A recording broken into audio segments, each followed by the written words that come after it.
ఇక వివరాల్లోకి వెళ్తే నగరంలోని అన్ని డివిజన్లలో ఉన్న పార్కులను అభివృద్ధి చేసి ప్రజలకు అందుబాటులోకి తీసుకుని వచ్చే విధంగా చర్యలు తీసుకుంటున్నామని కాకినాడ నగరపాలక సంస్థ కమిషనర్ ఎన్వివి సత్యనారాయణ తెలిపారు. శుక్రవారం ఉదయం ఆయన నగరంలోని శశికాంత్ నగర్, ఆర్ఆర్ నగర్ ప్రాంతాల్లో విస్తృతంగా పర్యటించి పారిశుద్ధ నిర్వహణ పనులను పరిశీలించారు.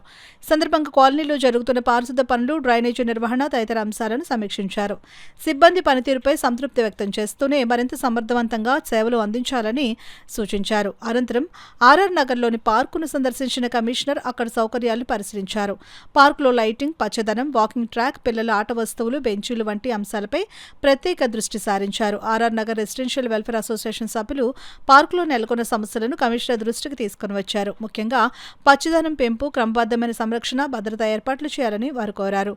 సమస్యలను సానుకూలంగా స్వీకరించిన కమిషనర్ పార్కును సమగ్రంగా అభివృద్ధి చేసి స్థానికులకు ఆదర్శవంతమైన వినోద వేదికగా తీర్చిదిద్దేందుకు చర్యలు చేపడతామని హామీ ఇచ్చారు. ప్రతి డివిజన్లోని పార్కులను దశలవారీగా అభివృద్ధి చేస్తూ నగరాన్ని పచ్చదనంతో నింపడమే లక్ష్యమని ఆయన పేర్కొన్నారు.